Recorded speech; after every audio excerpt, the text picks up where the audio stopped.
Bruh. Underdog has Chris Godwin 74.5 receiving yards tonight. 74.5 receiving yards tonight. Monday Night Football. The Bucks 4-0 at home against the New York Giants. 11-point favorites. Antonio Brown out again. Tom Brady angry, upset, somber, melancholy. Any number of words in your high-risk vocabulary that you want to hear about Tom Brady and these Buccaneers is about to be thrown out because they are going to tape Snacks down to the ground and physically take a poop on his chest. And that's going to come via Christopher Godwin. When Antonio Brown is out, Christopher Godwin is an easy moneymaker for y'all. All right? 74.5 receiving yards. We have a 9-game sample on the year. In the 4 games in which Antonio Brown has not played, Christopher Godwin, the third, I made that up, has averaged 95.5 receiving yards. Okay? Doesn't always hit the over on 74.5, but this is a game in which New York ranks bottom 10, bottom 12 in most of the defensive categories that have anything to do with this bet. Okay? Pass rush, coverage, whatever the case may be. Christopher Godwin, 74.5 receiving yards tonight. Their good defender, Mr. James Bradbury, will be on Mike Evans on the outside. We've seen that matchup before. Doesn't typically end well for Mike Evans. Probably going to end well for Mr. Christopher Godwin, okay? Christopher Godwin, over 74.5 receiving yards. We love that. This feels like a Tom Brady explosion game. Love it, all right? UnderdogFantasy.com is where you find this bet. Underdog Fantasy, take the over, and then grab something else in that game tonight, all right? When you deposit for the first time and you use the promo code BDGE or you go through the link down below, you're going to get a 100% deposit match. A 100% deposit match. Use the promo code BDGE, and they're going to 100% match you. You put down 50, you'll have 100 to throw on Christopher Godwin, someone else in that game, right? Christopher Godwin, over 74.5 receiving yards on Underdog Fantasy. How we doing, everybody? As the people roll in, it was Jonathan Taylor and Austin Eckler week.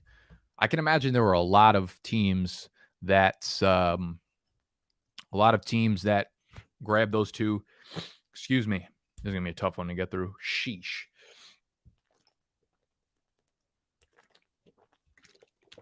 A lot of teams that grabbed that stack on the turn.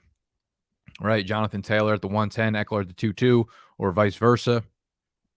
Those teams, looking good right now. I actually want to look up the rankings for where running back sits at this very moment. How's everybody doing out there?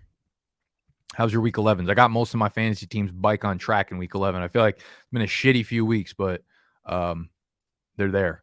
They're bike after this week. This is big for me.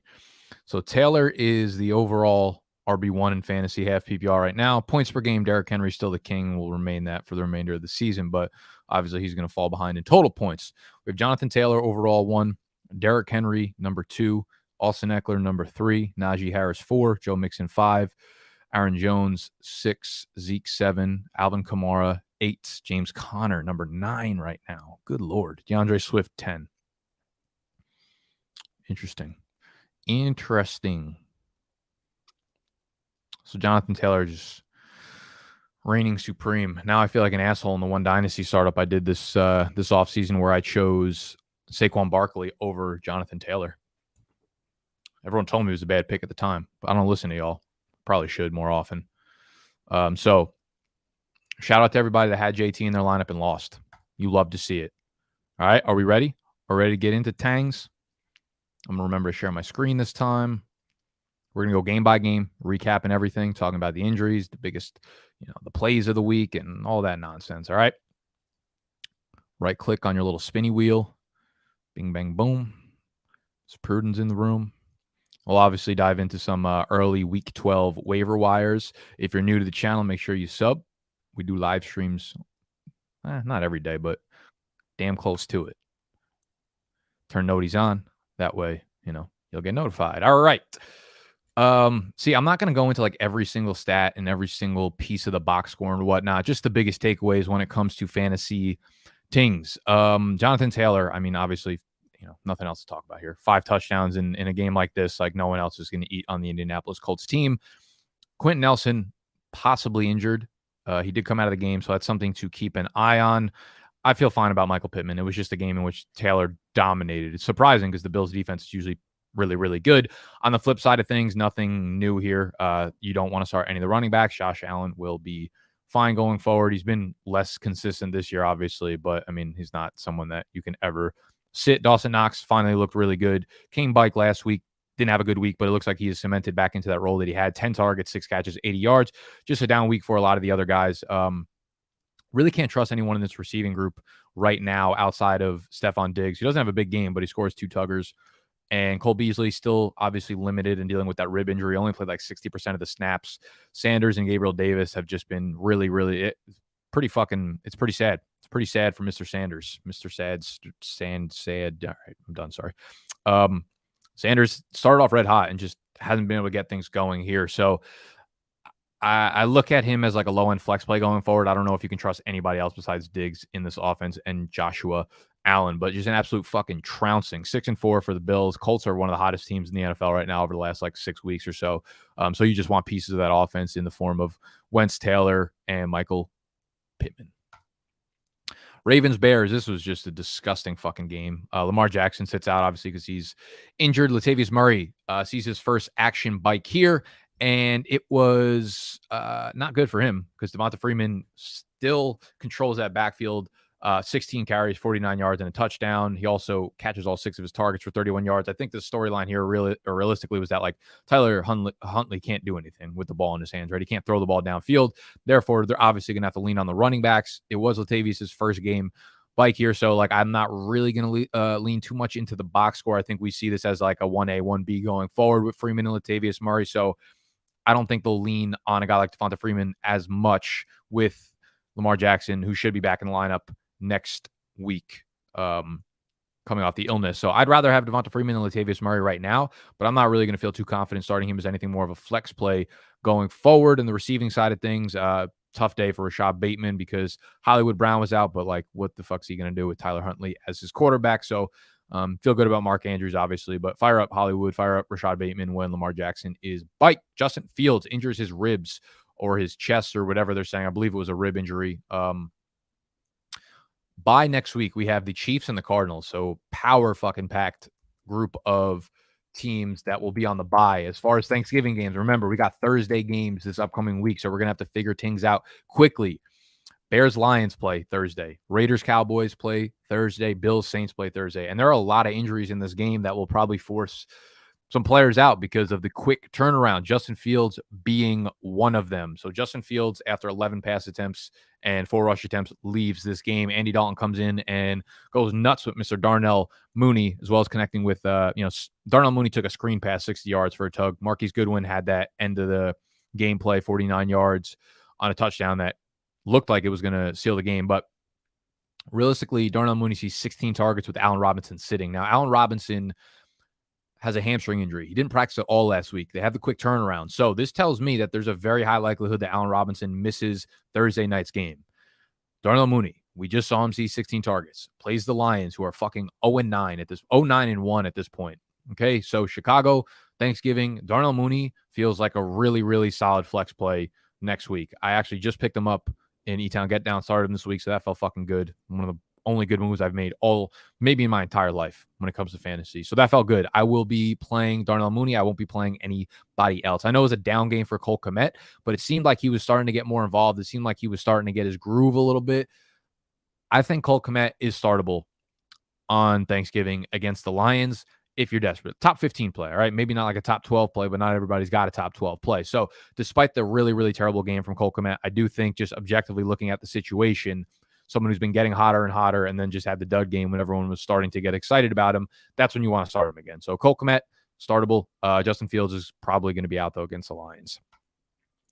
Speaking of the Lions, Tim Boyle, the GOAT, those for 77 passing yards, 3.3 yards per attempt, 2 interceptions. DeAndre Swift goes nuts on the ground, rips off a 57-yard touchdown run. I mean, nothing really new here. TJ Hawkinson literally has 51 of 77 possible receiving yards in this backfield. So nothing I can tell you when they face up against the Bears, but the Bears are just not that great of a defense anymore without Khalil Mack kind of spearheading them. So, I mean, you start DeAndre Swift, you start TJ Hawkinson, and if you could pick up the Bears defense, if someone dropped him, there's a good chance that you see Tim Boyle again with them on a very, very short week. On the Brown side of things, Baker Mayfield looks awful. His wife is posting things on her Instagram story about the Browns should be tougher. I mean, how about like Baker Mayfield tough? Baker Mayfield fucking moron. Just sit. Like, you're not doing your team any good, playing terribly, injured, have 19 things wrong with your body at this point. Y'all took the win, but that was because Mr. Chubb goes 22 for 130 on the ground, catches 2 more passes, one of them being a touchdown. We saw Dearness Johnson not do anything. So we didn't actually see him do anything is the point. 5 carries, 26 yards. So that Kareem Hunt role that we thought he might play is just not panning out whatsoever. Jarvis Landry re-injures his knee that he kind of had been like dealing with the entire time, but he wasn't someone that you were starting at this point. He did lead the team with 8 targets, but the re-injury, him just, Baker Mayfield completing 15 passes for 176 yards. You don't really want to start anybody in this lineup. Austin Hooper, I can see getting him back in there. He's been pretty involved at the tight end position, but it's not really amounting to much. They have Donovan Peoples-Jones out. Obviously, OBJ's gone. Jarvis Landry now re-banged up. I don't really know what to say in this passing offense. If Jarvis Landry does miss time, like Austin Hooper, I guess, can be like a solid tight end play, but there's really no one you want to start in this offense outside of Mr. Nicholas Chubb. Kareem Hunt should be back at practice this week, but I think there's like a very, very real chance that he just doesn't suit up for week 12 either. And then they play the Ravens this upcoming week, who are a pretty tough run defense. And then they have their bye the week after that. So you have the Ravens. If Kareem Hunt doesn't play this week, then he's got the bye. He should be back after that, but you're waiting a long time for that, of course. Houston, Tennessee, man, this is disgusting. Nothing to take away from the Texans side. You literally just can't start a single player on that team. Tennessee, Ryan Tannehill, what a fucking awful day. I really, really thought we were going to get a big day out of Ryan Tannehill, man. He's just not running the ball at all. 52 pass attempts, touchdown, 4 interceptions. The backfield was ugly. So we have Jeremy McNichols missing this game with a concussion. Adrian Peterson, 9 for 40 on the ground, 2 catches for 4 yards. Dontrell Hilliard basically played tit for tat, titty for titty with Mr. Jeremy McNichols, coming in 7 carries, 35 yards, but super involved through the air. 10 targets, 8 catches, 47 yards. Deonta Foreman, who a lot of people thought was going to have a big day, does the opposite. 7 for 25 on the ground, 1 catch, 15 yards through the air. So it's a true committee with nobody being good whatsoever.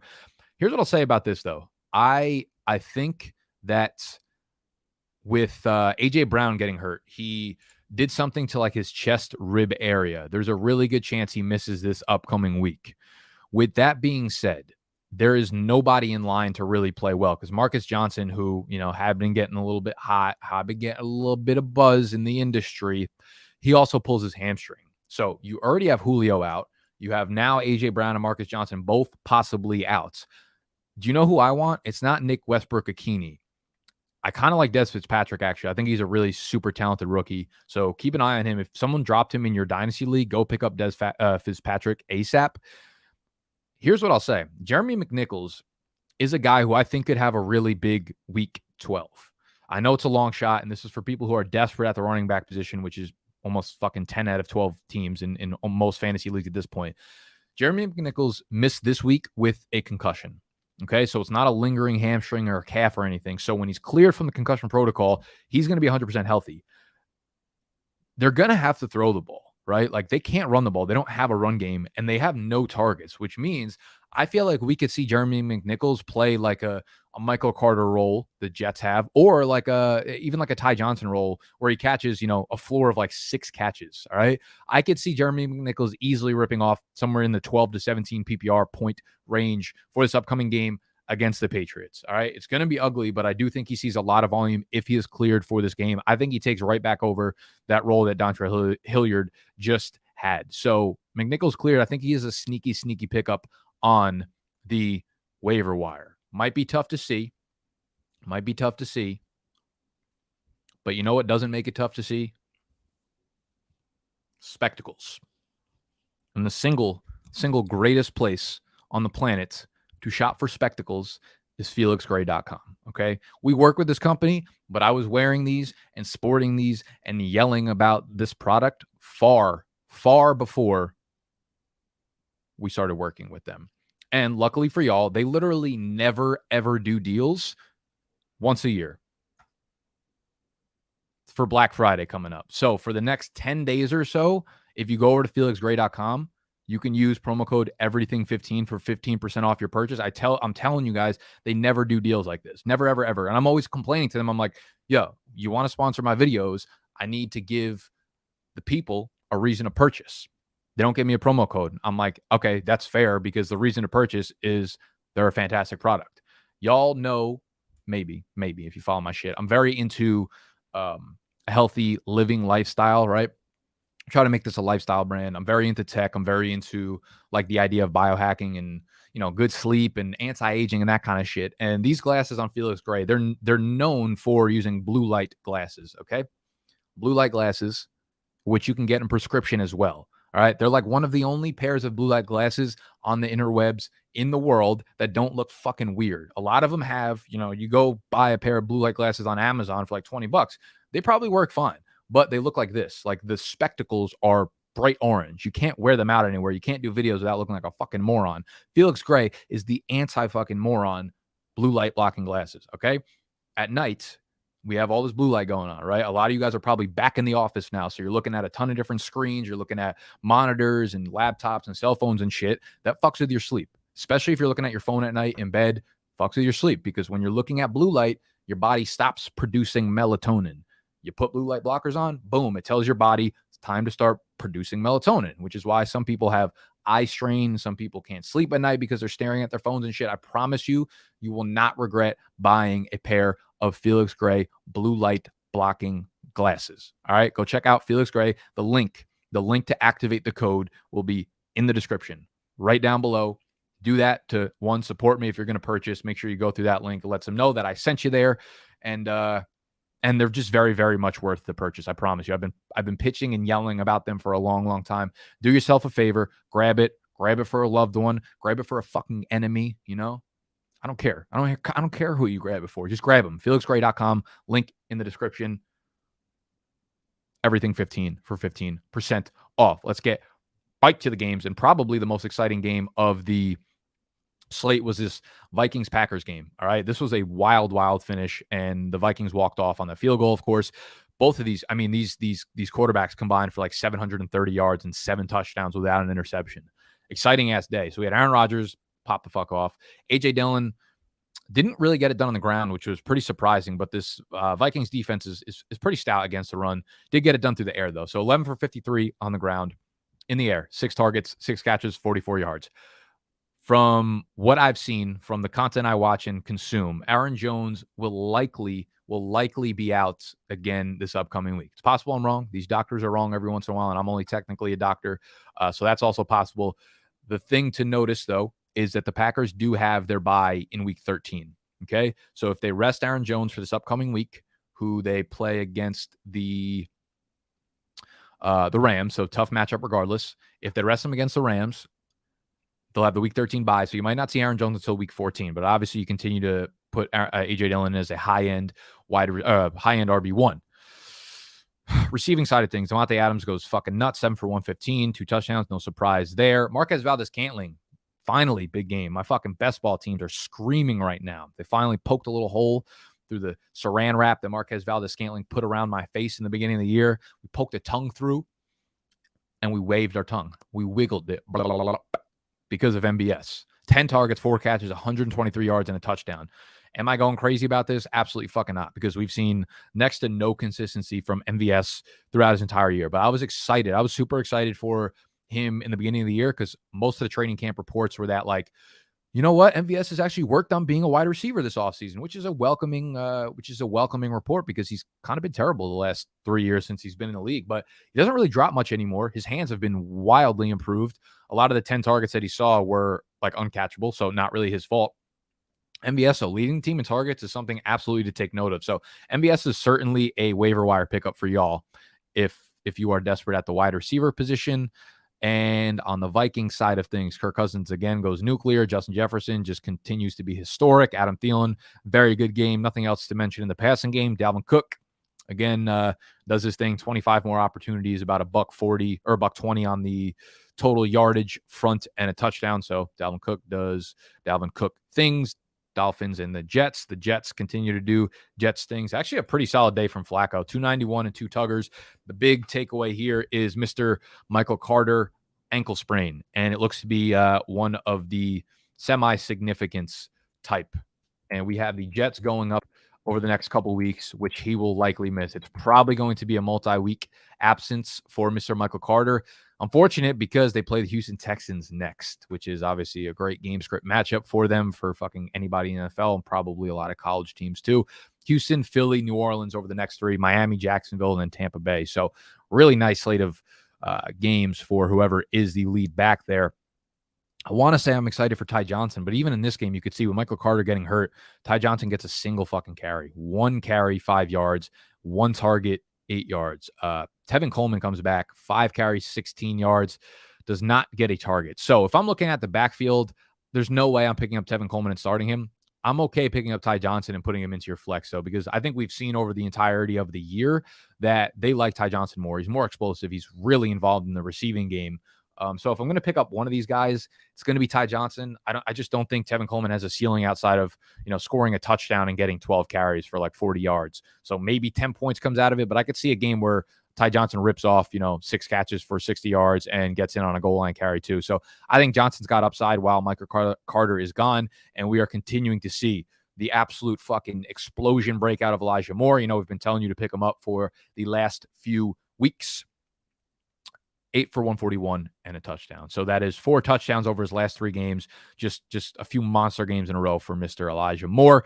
Pick his ass up if you can. We will also have our detailed waiver wire article and fab guidance available to our members.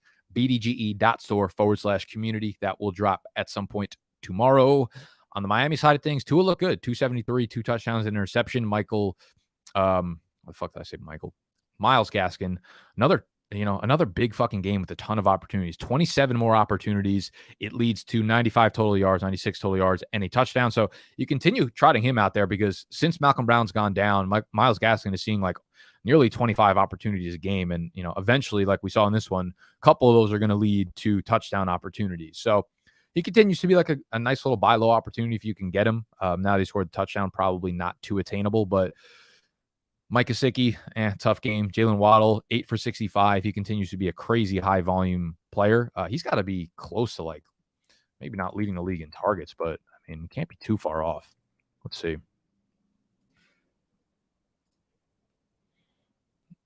Number 7 in targets, 86 targets, 8.6 targets a game. I mean, you're looking at what, a 16 game pace of 150 targets. That's insane for a fucking rookie. I know none of them are going past like 4 yards, but I mean, PPR, absolute dynamite here. So Jalen Waddle, continue firing him up. Mike Gesicki, Troman to your lineup. Myles Gaskin in the lineup. Tua, I feel pretty good about. Miami gets, let's see, over the next few weeks, Carolina, the Giants, a bye, the Jets, New Orleans, Tennessee. So a couple good, couple bad. Hopefully you can mix and match Tua with another quarterback if you are in a Superflex league. Saints continue to look kind of shitty with Trevor Siemian under center. Hopefully they go to Taysom Hill soon, but there's no promise of that, unfortunately. Mark Ingram with Alvin Kamara outs continues to dominate backfield touches. It didn't come to a lot of points because he did not get in the end zone, but PPR, he caught 6 passes for 25 yards, 16 carries, 88 yards. Here's what I'll say. Adam Troutman, I believe, got banged up in this game. Believe he did something, but 8 targets, 5 catches, 58 yards, and a touchdown. Has been super involved over the last few weeks. So if you are looking for a tight end and he's not, let's see what the Twitter sphere's got going on with Mr. Adam Troutman. Make sure you follow me on Twitter if you are not already. It's at Nick Ercolano. You can see it in the bottom left there. Troutman.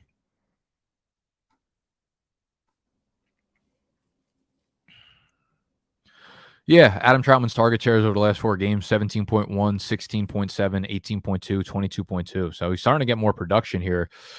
Saints tight end Adam Troutman was down for a while after making a great contested catch. Has had a really nice game, walking off with help now. Okay, it doesn't seem too serious, but we might have to check a little bit more detail on that. But he's a tight end pickup. There's not a lot of good tight end pickups anymore right at this point in the season because most of them, we know their usage and we know what they're up to. They're on the fucking creep. No more. Adam Troutman, decent pickup. I also think Traquan Smith has looked, decently well. When he's not getting high volume like he did in this one, 8 targets, 5 catches, 64 yards, he's finding the end zone. So one way or another, I feel like Traquan Smith has looked decently okay. So he is one of the better wide receivers to pick up on waiver wires. It's not like someone who's probably less than 40% owned or something. Traquan Smith has shown some decent chemistry with Trevor Siemian. Alvin Kamara, they play the Buffalo Bills. So tough matchup regardless. We'll have to kind of wait and see what's good with Alvin Kamara because he practiced it in a limited fashion on Wednesday and then was downgraded and then ruled out. So might have had a set bike here. Keep an eye on that. We have Jalen Hurts, nothing through the air, but 3 fucking touchdowns on the ground. I mean, nothing new there from Jalen Hurts. We knew that. Miles Sanders, first game back, looked very good. 16 for 94 on the ground, 5.9 yards per carry. The other backfield mate, Mr. Jordan Howard, 10 for 63, looked good on the ground as well. But Miles Sanders looked like the clear lead back here. Only got a target, but no one else was really targeted in the backfield. Miles Sanders just was allergic to the football. He just literally kept giving it away to the Saints. So that's something to keep an eye on. I want to say he fumbled 3 fucking times or something like that. Only lost one of them, but you never know if they just continue to trust Jordan Howard. Obviously, 16 carries for Sanders, but 10 carries for Jordan Howard, a clear committee there. Goddard, big game. Devonta Smith, 4 for 61. So it is what it is back there. We know what the deal is with Goddard and Smith. They are, decently high floor plays with the hope of a touchdown, but nothing more because Jalen Hurts is not a prolific passing guy. Washington, Carolina. Fun game. Antonio Gibson continues to be this, everyone's like high floor, but 95 yards, didn't get a single fucking target, loses a fumble. So again, I continue to tout him as a sell high guy if you can. But he's getting a lot of work, so we'll see how long that holds up for. It's just not very, very productive work, unfortunately. Taylor Heineke, 3 touchdowns. Terry McLaurin, the most obvious thing to do when you have guys like Terry McLaurin struggling and everyone's like, we can't trust him, is to trust him. And this was, every once in a while, it's like, oh, we can't trust Terry McLaurin. And then he goes 5 for 103 and a touchdown, 5 for 110, 2 touchdowns. Then everyone's like, I feel more confident. It's like, why? We knew this shit was going to happen. So Terry McLaurin, elite, like we knew it. Elite, like you fucking read about it in a magazine. On the flip side, this was exciting. We had an exciting game from Carolina. Carolina Cam, bro. Cam Newton, 189 yards through the air, 2 touchdowns. More importantly, 10 carries, 46 yards on the ground, and another tugger. Rips off 28 fantasy points. Man, this is exactly what you want to see. He just looks more comfortable, man. He looks so much better in Carolina this year than he did in New England last year. It was just a weird fit, such a wonky fucking fit to be a Patriot for a year. The offense was not based around Cam. It was not good. Love what we saw from Cam in this first game, though. Looked good, 21 of 27 through the air. Obviously, not a lot of, deep downfield playmaking ability on the Panthers side of things. But, 10 carries, 46 yards in the touchdown, had that nice 24-yard touchdown run. More importantly, Christian McCaffrey, 8 targets, 7 catches, 60 yards, and a touchdown through the air, 10 carries, 59 yards. So we're not seeing the big rushing games from C-Mac, but like I said in the waiver wire show last week, it doesn't matter because Cam is going to continue to dump the ball off to Christian McCaffrey. So the targets are really, really good to see, and C-Mac continues to be a high-end RB1 in every single format. So Cam is going to be, he's going to be a borderline QB1 going forward, like top 12 guy if he's going to continue to do this on the ground. His schedule is Miami this upcoming week. So I will be starting Cam in the E-Town Get Down League, Superflex League as my quarterback too. We have a bye week in week 13, which is obviously a little bit of a hit to him, but then they play Atlanta. So you're able to start Cam in both of their next 2 matchups. They get at Buffalo, Tampa Bay, at New Orleans. So it gets really dicey towards the end of the season, but squeeze out what you can from this man, Cam, for the next 2 weeks. Good to see DJ Moore visit the end zone. Looked like he was on that fucking broke boy diet for a while. Wasn't gonna be able to afford a little vacation trip to pay dirt, but he found the point box. They like to call it over there. Only 2 things in this world we like to call the point box: the end zone and Zendaya's Enough of that. 5 for 50 and a touchdown, 7 targets. No one else you can trust in this passing offense as per every single week of the NFL season thus far. Niners absolutely walloped Jacksonville. Oops, didn't mean to open Discord. What are we doing here? What are we doing? Whoops. Well, if you become a member of the Big Dogs site, BDGE.store, you also get into our Discord, which no one give a fuck about right now. Wow, I almost did it again. What am I doing, Nick? Get a fucking grip. All right, well, the Niners just trounced the Jaguars 30-10. Biggest takeaways. Deebo Samuel is a running back now. 8 for 79 and a touchdown on the ground. He was literally lining up in the backfield like a running back and just taking handoffs. These weren't end arounds. These weren't like special trick plays for the most part. He was just really fucking good with the ball in his hands, which should not be a surprise. Jeff Wilson gets the start because Elijah Mitchell's out with that finger. 19 carries, 50 yards. He was bad. Jimmy G missed him for a wide open touchdown. Their first drive of this game was like 20 plays. It was something like the longest and the most plays run on a drive in like 20 years. It was something insane. 19 yards or 19 plays, 85 yards, ended up settling for a fucking field goal right off the bat because Jimmy G missed Jeff Wilson for a wide open touchdown. But Jeff Wilson just did not look good. You know how bad you got to be as a running back for Kyle Shanahan to let Trey Sermon get 10 carries? That's all you should probably need to know for Mr. Jeff Wilson. So if Elijah Mitchell misses another game, they play the Minnesota Vikings, which is a pretty tough matchup on the ground. I'm still putting Jeff Wilson in my lineup, right? Like 20 touches is something that you can't really replicate off the waiver wire often. So he's still going to be like a low-end RB2 for me because he's going to get the goal line opportunities when they're down there. But this is just a reminder of, Jeff Wilson is not the elite talent like Elijah Mitchell has been up to this point in the season. Brandon Ayuk, man, that's probably the bigger storyline here is that while they use Deebo Samuel as the running back, he only saw 2 targets, and he's been seeing like 10 targets a game. But Ayuk has been really good for fantasy in 3 of the last 4 games. 7 targets, catches all of them, 85 yards and a touchdown. Man, I hate to say it out loud. I might turn the gain down on my mic real quick and say this. Brandon Ayuk might be startable in fantasy football again. Brandon Ayuk might just well damn be startable in fantasy football again. Good Lord. Brandon Ayuk might just well be startable in fantasy football again.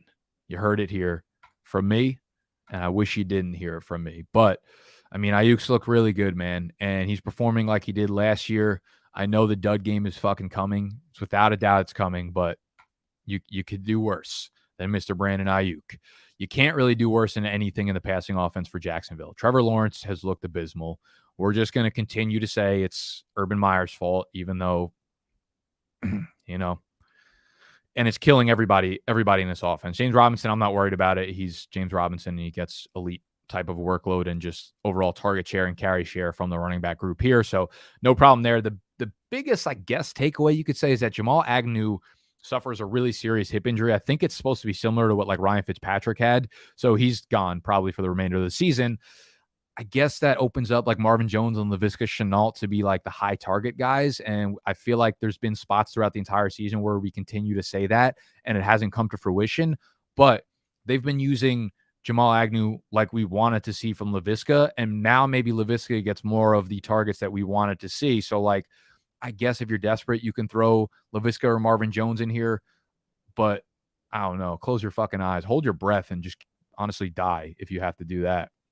They play Atlanta in week 12, the Rams week 13, Tennessee week 14, Houston, New York Jets, New England to rattle off. So 3 out of the next 5 games, Atlanta, Houston, New York Jets, they have really, really favorable matchups there. So, I mean, I guess you could do worse, but like the only one I feel even remotely confident in right now is James Robinson because of the workload. Bengals, Raiders, the Bengals, man, Joe Mixon. Shout out to all the people who traded Joe Mixon because I told y'all to.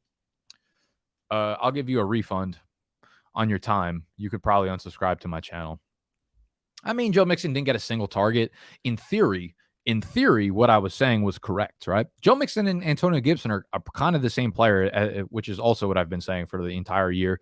They get a fuckload of carries, but the Bengals just seem to be a pretty damn good fucking offense. But again, Joe Mixon is giving up a lot of the passing work to Chris Evans and Samaje Perine because he's, by giving up a lot of it, I just mean he's literally giving all of it up. He's not seeing the targets, but I mean, if he's going to get 30 fucking carries and get all the goal line work, I guess this offense is just good enough that is a huge benefit to him. So right now he's like a top 5 running back. So I've only played in 2 redraft leagues this year.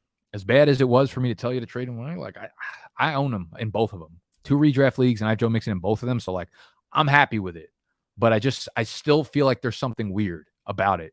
They have Pittsburgh, the Chargers, the 49ers, Denver, Baltimore, KC to wrap up the 2021 season. So keep firing Joe Mixon up as a high-end running back 1. As for the wide receivers, man, Boyd 6 for 49, Jamar Chase 3 for 32 in the Tugger, T. Higgins 2 for 15. I think this is just what it is. I mean, it's a carousel. Realistically, you continue to obviously start Jamar Chase as a wide receiver 1. He gets in the end zone basically every week. T. Higgins and Boyd are just like wide receiver 3s right now that, you hope have a big game, but it's not anything close to guaranteed. On the Raiders side of things, nothing really to talk about besides Darren Waller, man. 7 for 116. Good to see him have a bounce bike. Just a shitty game all around for the Raiders. So nothing really changes the way I'm looking at this team after this game. Who else do we got? We got 3 more games. We got the Cowboys, the Chiefs. We got the Cardinals, the Raiders, the Cardinals and the Seahawks, and the Chargers and the Steelers. Cowboys, Chiefs. Ugly fucking game for the Cowboys. Dak looked pretty fucking awful. This offense, I guess the biggest takeaway here, a few takeaways here because we have a bunch of injuries. So they play on Thanksgiving. And that means they are going to be without a lot of players, most likely, okay? So they play the Raiders on Thanksgiving. Amari Cooper is on the COVID list. I believe that almost technically guarantees him being out for Thursday's game. CeeDee Lamb, concussion protocol, which I believe also guarantees him because I believe you have to be 5 days off of the concussion protocol in order to clear it once you have the concussion, which he does. So it's very, very likely both Amari Cooper and CeeDee Lamb are out for Thursday's game. I would say 90%. Ezekiel Elliott banged up his knee early on. Finished the game. What I'll say is this. Not knee, ankle, I think. There's a chance that this swells up. And because they're on a very short week, there's a chance Zeke misses this game. Now, haven't heard anything reported that way. And again, I'm only technically a doctor. So could absolutely mean nothing. Zeke's a tough dude. He plays through most injuries. So he might, just be out there and it could be fucking business as usual. But if he's not, obviously Tony Pollard is going to be an RB1.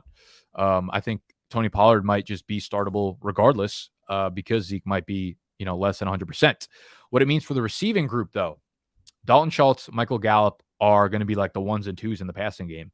Cedric Wilson has shown to be, a significant part of this offense when Amari Cooper or CeeDee Lamb or whoever misses time. So Cedric Wilson would be like the flyer kind of dart throw waiver wire pickup for me if we see one of these, or if we see both of these guys miss time, which we probably are going to. So I'm not confident in Cedric Wilson, but 7 targets in this one. We've seen him have really big plays down the field. He's an athletic guy. So Cedric Wilson would be like the next up waiver wire pickup if Michael Gallup is already taken. But Michael Gallup should be, a really, really, really solid wide receiver 2 for you if both of those guys miss time. Chiefs, back to doing what the Chiefs do. And I guess you could say just winning games, but didn't do it handily because we had fucking, what's his face? Micah Parsons just living in Mahomes' grill all day. That dude is so fucking good getting off the line. It's ridiculous. But biggest takeaway here is Clyde Edwards-Hilaire's first game bike here. 12 carries, 63 yards, and a touchdown. Also sees 2 targets. Darrell Williams relegated to backup duties again. 5 for 15 on the ground, only 1 target, or 3 targets, but only 1 catch, which is a little bit surprising. I thought first game back we were going to see more of a split here, but clearly Clyde is, basically 100% healthy. I actually want to get the splits here in terms of snaps. And boom, there we go. Mr. Adam Leviton, thank you for the work that you're doing for me. 32 of 68 snaps for Clyde. So he actually didn't even play over 50% of the snaps, but he had 70% of the RB carries, 40% of the RB targets, 16 routes of 45 Mahomes dropbacks, which is, what you want to see in the first game back. He could have been limited. We could have seen Darrell Williams take more touches than Clyde, but Clyde looked good. So you continue to fire him up as a RB2 going forward. Their rest of the season schedule is they have a bye coming up, so that's unfortunate. But they get Denver, Las Vegas, the Chargers, Pittsburgh, Cincinnati. So those next 3 games, Denver, Las Vegas, Chargers, are very favorable for running backs. So I think Clyde could have a nice little rip off of games here. Cardinals, Seahawks. The Cardinals somehow get another dub here without Kyler Murray. 328 passing yards, 2 touchdowns for the Cardinals. I expect after their Week 12 bye to have DeAndre Hopkins and Kyler Murray back, because that's like 5 weeks of rest. So they should both be back. So there's nothing really to take away here from the Cardinal side of things. Maybe Chase Edmonds is back, and if he is, then I still think James Conner is the guy in this backfield. So Conner's going to hold, at worst, RB2 value going forward, in my opinion. Chase Edmonds would come back to a role similar to what he had, probably 7 to 8 carries a game with, 3 to 4 targets a game. But James Conner is going to get all the goal line work in a very good offense. So I think if you own Conner, you're pretty fucking set up for the rest of the season with him, even if Chase Edmonds is back after the bye. Seattle just looking like one of the worst teams in the NFL at this point. Few takeaways here. Russ, clearly hampered by that finger. It's not good for him right now. All this like Russ is getting cooked talk, though, every single time people start to have a really strong, bold take about quarterbacks, it was like Derek Carr is elite, MVP. Patrick Mahomes looks like he's not that good anymore. Like every single time we have those takes, they're always wrong. Everyone wants to do these fucking 1 and 2 game sample sizes after we have 8 years of sample sizes on these players. It's so fucking stupid. It's so stupid. And this like Russell Wilson is on the decline of his career. He's getting cooked. He's not as mobile as he was. He's not as accurate as he was. These takes are going to look so fucking bad in a couple weeks. All right. I mean, their schedule, let's see. Washington, San Francisco, Houston, Rams, Chicago, Detroit. So a mix of good and bad games. Dude, we know what Russell Wilson is. One of the most accurate players in the history of the game. Okay? We're looking at a 2-game sample size where he hasn't looked good. Yeah, in the beginning of the year, he didn't look good for fantasy purposes, but he's still fucking amazing as a quarterback.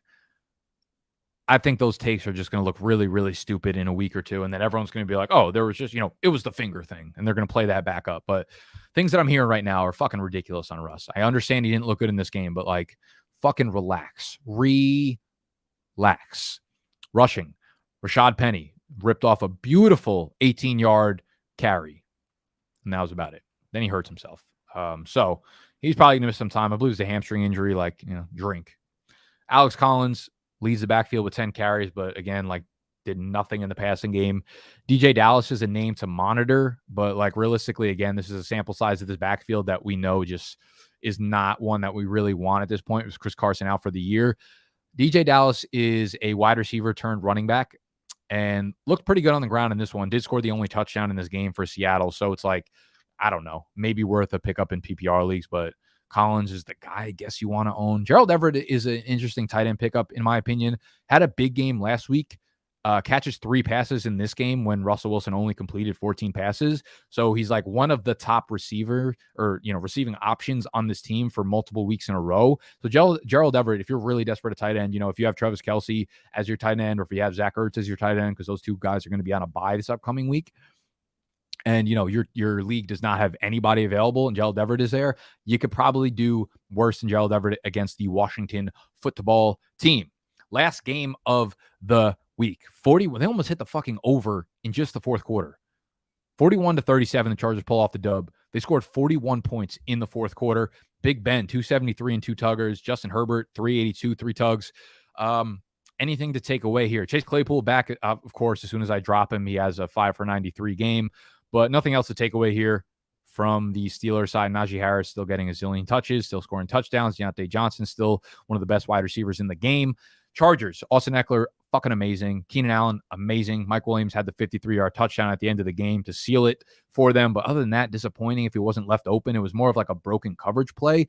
So, of course, if you had Mike Williams in your lineup, you love that. But if you didn't, you're still that's not the kind of predictive number that you like to see, because you don't know what that means going forward, right? If you didn't have that, it's another super mediocre 4 for 50 game that you don't want in your lineup. The Chargers play at Denver, at Cincinnati, the Giants, the Chiefs, the Houston Texans, then Denver again. That's an extremely favorable matchup for the Chargers offense going forward. Unfortunately, every single skill player on this team had a big game, so they're not buy low candidates whatsoever. You just keep riding this high into the sunset and into the fucking hardware trophy case in your man cave. There we do it. Record time, 44 minutes, because I have a call with my accountant in 10 minutes at 2 p.m. Eastern time. Call with my accountant. You know, I've been kind of hyping it up, and I'm going to make a video about this. Here's what I'll say. We are getting official office space. BDGE will be getting an official office in New York City, in Manhattan. This is my life's work culminating into a physical realm, all right? Fuck the metaverse. We're going backwards, all right? We're getting a real office space out here in Manhattan that we're going to be turning into a studio. With that means we will be making full-time hires. We will be making full-time hires. This should all be in place by the end of February. March 1st-ish is the estimated date. So we're going to have a real office to work out of in New York. We will have, I think when all is said and done, we'll have 5 full-time employees working for BDGE. I don't want to get too deep into it, but fuck, man. I've been working on this full-time myself. I've been the only person that's gone solo into BDGE, putting every second, every ounce of everything I have into this brand for the last 5 to 7 years. And now we're going to have 4 or 5 guys putting everything they have into it. So what you're going to see over the next year is an absolute transformation of this brand in a way that I can't even really put into words or figure out where this goes from us. But